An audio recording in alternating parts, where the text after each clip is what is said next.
Hello student. आइए आज हम बात कर रहे हैं स्टूडेंट कूलम्स। बेसिक का है कूलम्स लॉ है। ठीक है स्टूडेंट, बेसिक का वीडियो लेक्चर है कूलम्स लॉ।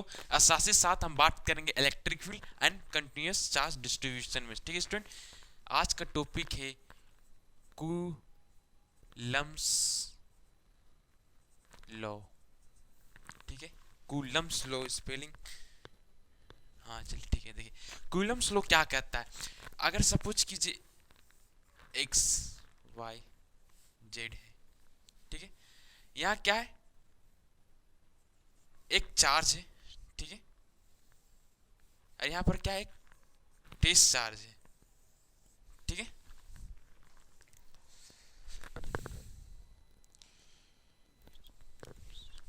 ठीक है, इसको हम आर डे से नाम दिए। ठीक है, इसका पोजीशन है, इसको आर से रिप्रेजेंट करते, इसका पोजीशन को आर से, इसका आर डे से। ठीक है स्टूडेंट, तो कोई दिक्कत नहीं होना चाहिए। और देखिए ये कितना हो जाएगा, बताइए तो, ये कितना हो जाएगा।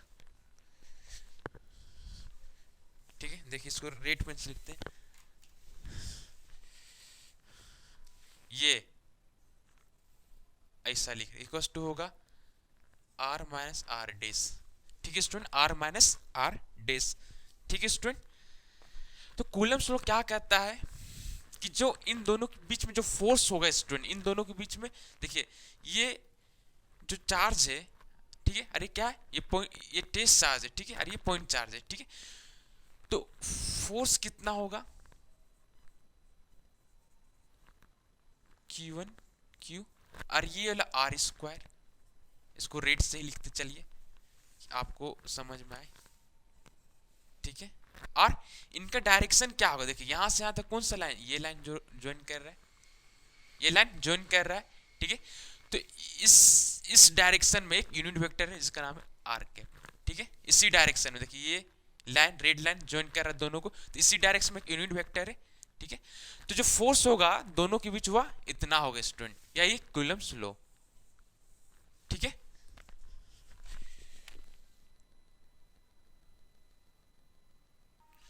ठीक है स्टूडेंट, मतलब इससे क्या पता चल रहा है, जो फोर्स डायरेक्टली प्रोपोर्शनल है प्रोडक्ट ऑफ चार्ज के, इनवर्सली प्रोपोर्शनल है, ये आर स्क्वायर होगा, आर स्क्वायर के। ठीक है स्टूडेंट, ठीक है, और ये जो आर है, चलिए इसको रेट से ही लिखते हैं। ठीक है, आर इक्वल टू हम लिख सकते हैं ऐसा, जिसका आप बड़ा से ध्यान से देखिए। ठीक है, तो एक था कूलम्स लॉ। आइए अब बात करते हैं electric field and continuous charge distribution के बारे में। ठीक है स्टूडेंट, तो उससे पहले क्या एक प्रॉब्लम दे देते हैं, इसको सोल्व कीजिए। तो देखिए, देखिए स्टूडेंट, सपोज कीजिए एक पॉलीगन है जिसका 12 साइड है, 1 2 3 4 5 6 7 8 9 10 11 12, कुछ इस तरीके से एक रफ फिगर है। ठीक है, चलिए एक बार अच्छा से कोशिश करते हैं स्टूडेंट। 1 2 3 4 5 6 7 8 9 10, चलिए ऐसा है कुछ इस तरीके से। ठीक है, तो हर एक पॉइंट में क्या चार्ज है। ठीक है, इस तरीके से चार्ज स्टूडेंट। ठीक है, अगर हम बीच में चार्ज को एक चार्ज प्लेस करते हैं क्यू, ठीक है, क्यू प्लेस किए, तो इसमें पूछा नेट फोर्स इसमें कितना लगेगा, नेट फोर्स। ठीक है, तो एक्चुअली जो इसमें नेट फोर्स लगेगा स्टूडेंट, एफ नेट लगेगा, वह जीरो हो जाएगा स्टूडेंट। क्यों जीरो हो जाएगा, देखिए ये ला इसको सपोज कि इधर की यार फोर्स लगा रहा है, तो ये ला इसको इधर की यार फोर्स लगा, मतलब तो बैलेंस हो गया। सपोज कि ये इसको इधर क्या लगा रहा है, तो ये इसको उधर क्या लगा, मतलब जितना भी फोर्स लगेगा सब बैलेंस हो जाएगा, तो एफ नेट जीरो आएगा। ठीक है, फिर क्वेश्चन में क्या पूछा है कि अगर ए को हटा देते हैं, ए को हटा दिए तब फोर्स कितना लगेगा। बहुत सिंपल है, देखिए ये ला ये लगा रहा है, ये ला ये लगा रहा है, तो दोनों बैलेंस हो गया। अब ये ऐसा लगा रहा है, ये ऐसा लगा रहा है। ठीक है, तो ये और ये बैलेंस्ड हो गया, ये और ये बैलेंस्ड हो गया, लेकिन यहाँ से हम एक चार्ज हटा दिए तो ये ला फोर्स बैलेंस्ड हो रहा है स्टूडेंट, ये ला नहीं हो रहा है। ठीक है, तो फोर्स कितना लगेगा, इसके वजह से भी फोर्स बैलेंस हो जाएगा, इसके वजह से भी बैलेंस हो जाएगा, इसके वजह से भी, इसके सबके वजह से फोर्स बैलेंस हो जाएगा, लेकिन इसके वजह से फोर्स बैलेंस नहीं होगा। तो कितना होगा, दोनों के बीच का दूरी क्या होगा, वे देखिए। सबसे पहले देखिए, अगर ये क्यू है, स्मॉल क्यू, ये लिख दीजिए, अरे बड़ा क्यू है, दोनों के बीच में अगर दूरी कितना है देखना है, क्वेश्चन दिया हुआ क्या।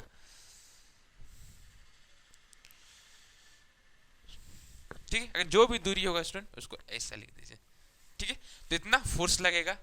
ठीक है, तो आइए आप देखते हैं इलेक्ट्रिक फील्ड के बारे में स्टूडेंट, इलेक्ट्रिक फील्ड के बारे में। ठीक है स्टूडेंट, अब देखिए इलेक्ट्रिक फील्ड के बारे में। देखिए इसमें बहुत सारा क्या है स्टूडेंट, चार्जेस, बहुत सारा क्या है, चार्जेस है। जैसे कि ये क्या है, क्यू आई चार्जेस है, ये Q1 है, यहाँ पर Q2 है, उसी तरह से Q3 भी होगा।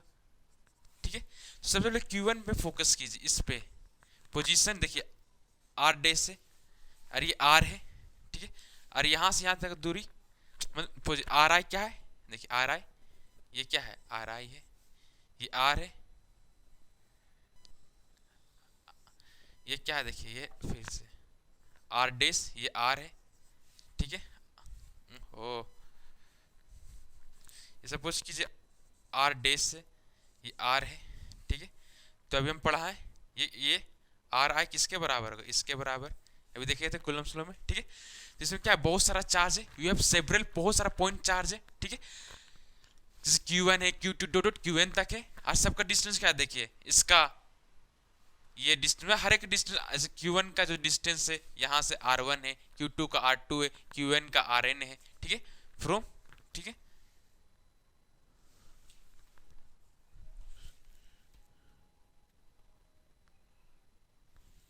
ठीक है, अब हमको निकाला कि टोटल फोर्स कितना होगा यहाँ, अगर सपोज कि चार्ज कोई Q है तो इस यहाँ पर टोटल फोर्स कितना होगा। ठीक है, तो देखिए हम क्या करेंगे, यहाँ पर 8 करेंगे फोर्स का, जैसे कि ये देखिए इसके वजह से फोर्स जितना होगा, जैसे कि F2 है तो F2 जितना फोर्स हुआ, फिर देखिए ये क्या Q1 है तो इसके वजह से जो फोर्स होगा यहाँ लिखे। ठीक, उसी तरह से F3 की वजह से भी जो फोर्स होगा लिखेंगे। ठीक है, फिर F4 की वजह से लिखेंगे, डॉट डॉट जितना भी चार्जेस है सबके लिए हम फोर्स देखेंगे और सबको हम का सम करेंगे। F1 इसमें कितना फोर्स लगा रहा होगा, देखिए F1 इतना ही फोर्स लगा रहा होगा स्टूडेंट, इससे ज्यादा तो लगाएगा नहीं। ठीक है, F2 इतना फोर्स लगा रहा होगा। ठीक है, तो जितना भी चार्जेस होंगे तो सब के सब, जैसे कि Q1 इसमें कितना लगा रहा हो जोड़ दीजिए, Q2 इसमें कितना लगा रहा हो उसको जोड़ दीजिए। ठीक है, सबको जोड़ दी। अब जो जो देखिए ये टर्म इसमें भी तो ये टर्म कॉमन बाहर निकाले, ये टर्म भी क्या है, सब में कॉमन, तो बाहर निकाले तो बचा ये टर्म। ठीक है, तो ये फोर्स निकल के आएगा, इसमें कितना लग रहा है। अब फोर्स इक्वल टू क्या होता है, क्यू ई होता है। ठीक है, अब देखिए इलेक्ट्रिक फील्ड अगर हम निकाले तो देखिए ये निकल के आ रहा है स्टूडेंट, देखिए इक्वल टू क्या होगा, फोर्स बाय क्यू होगा, फोर्स बाय क्यू होगा कि नहीं स्टूडेंट। ठीक है, देखिए फोर्स से ऐसा देखिए,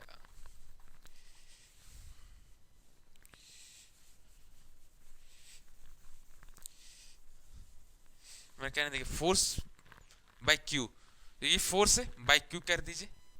अगर हम बाय क्यू करेंगे, देखिए बाय क्यू करते हैं मतलब 1 बाय क्यू किए तो क्यू क्यू कट गया, मतलब क्यू हट जाएगा। ठीक है, क्यू हट, क्यू क्यू देखिए यहाँ से यहाँ का क्यू कट गया, तो एफ बाई क्यू क्या है, ई है, तो इसको इक्वल टू ई लिख सकते हैं, यहाँ से 1 कर दिए। ठीक है, अब देखिए यही चीज को हम फिर समेशन के रूप में लिखें, ये समझ में आया ना कैसे लिखें। अब देखिए इसको हम बाहर ऐसा लिखे। ठीक है, समेशन के देखिए R1 है, R2 है, फिर R3 होगा, डॉट Rn तक होगा, तो हम समेशन के यूज किए। देखिए 1 है, 2 है, तो n तक होगा, तो n तक i इक्वल टू 1 से n तक। फिर देखिए Q1 है, Q2 है, तो Qi लिखेंगे। R स्क्वायर 1 है, नीचे में R स्क्वायर, नीचे में 2 है, तो R स्क्वायर लिखे, नीचे में I लिख दीजिए। ठीक है, फिर से 1 है, 2 है, तो R लीजिए, केप है तो केप लगाइए, फिर 1 है, 2 है, तो I लिख दीजिए।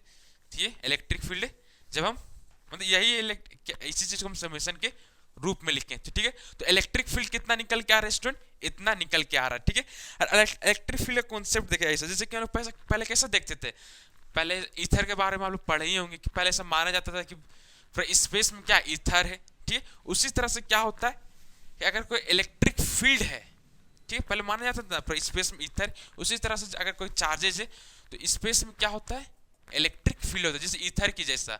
ईथर कैसा स्पेस में होता था, याद कीजिए कॉन्सेप्ट ईथर का, ठीक। उसी तरह से इलेक्ट्रिक फील्ड क्या भी होता है, स्पेस में होता है, ठीक है। जहां अगर कोई चार्ज है, ठीक है, तो उसके अगल बगल स्पेस में क्या होगा, इलेक्ट्रिक फील्ड होगा स्टूडेंट, ठीक है। तो आइए आप कंटिन्यूस चार्ज, आप इलेक्ट्रिक फील्ड देखते हैं, जैसे कि अगर लीनियर चार्ज में तो इलेक्ट्रिक फील्ड का वैल्यू क्या आएगा, अगर वॉल्यूम हो तो इलेक्ट्रिक फील्ड का वैल्यू क्या आएगा, ठीक है स्टूडेंट। ठीक है स्टूडेंट, आप देखिए इससे पहले हम ये देखें, ठीक, इसमें चार्ज कैसा डिस्ट्रीब्यूट था, डिस्क्रीट था, ठीक है। अगर चार्ज का जो डिस्ट्रीब्यूशन अगर कंटिन्यूअस हो तो ये फॉर्मूला लगाइए, समेशन इंटीग्रेशन में आ जाएगा, आर स्क्वायर है, या क्यू तो डी क्यू लिखिए और आर के लिख दीजिए, ठीक है। अगर चार्ज का डिस्ट्रीब्यूशन कंटिन्यूअस है तो हम इस फॉर्मूला का इस्तेमाल करेंगे, समेशन का कहाँ इस्तेमाल करते हैं, जहां पर बात हम डिस्क्रीट का करते हैं, ठीक है, ये डिस्क्रीट। लेकिन जब जहां पर चार्ज कंटिन्यूअस है तो हम इस फॉर्मूला का इस्तेमाल करें, तो यहीं से आया है, बस इस डिस्क्रीट के केस में है, ये कंटिन्यूअस केस में, ठीक है। अगर लाइन चार्ज, अगर चार्ज ऐसा डिस्ट्रीब्यूट है, ठीक है, चार्ज ऐसा कंटिन्यूसली डिस्ट्रीब्यूट है, तो देखिए यहीं से निकालते हैं, देखिए ये पॉइंट पी है सपोज कीजिए, हाँ, तो ये लेंथ क्या है, डीएल डेस है, ठीक है, ये छोटा सा लेंथ का बात कर रहे हैं, तो इसमें डी क्यू के टू क्या आ जाएगा बताइए तो, ऐसा, ये क्या है, चार्ज पर यूनिट लेंथ है, लेमडा क्या है, charge per unit length, charge per unit length को बता रहा है, ठीक है।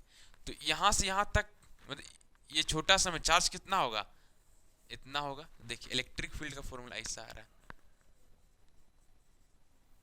डी क्यू है तो डी क्यू की जगह ये लिख दीजिए, लेमडा डी एल डेस आर स्क्वायर आर के, ठीक है।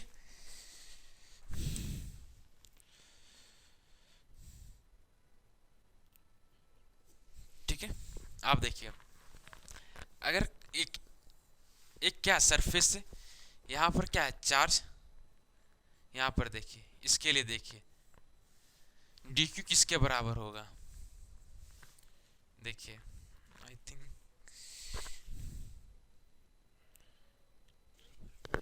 देखिए चार्ज ये क्या बता रहा है, charge per unit area, charge per unit area, ठीक है, इनटू यहाँ डीएल था तो यहां पर क्या होगा, डीएस डीए हो जाएगा, ठीक है। डी क्यू की देखिए अब इसका लिए फॉर्मूला क्या आ जाएगा, ये निकल के आ जाएगा,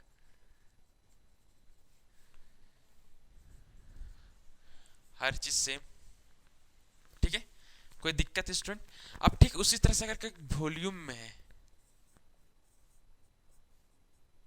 ठीक है, पॉइंट पी है, ठीक है, पॉइंट पी है, ठीक है, ये आर है, इसी तरह इसका भी कोई पॉइंट पी आर होगा, ठीक है।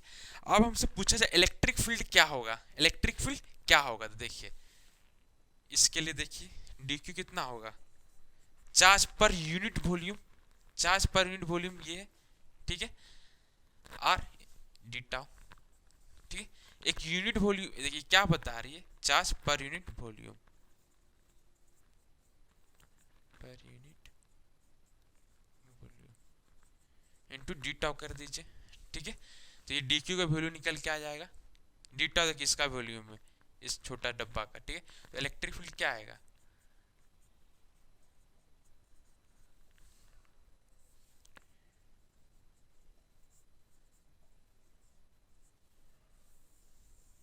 ठीक है। तो आज के लिए बस इतना ही, फिर मिलते हैं अगले वीडियो में, थैंक यू स्टूडेंट।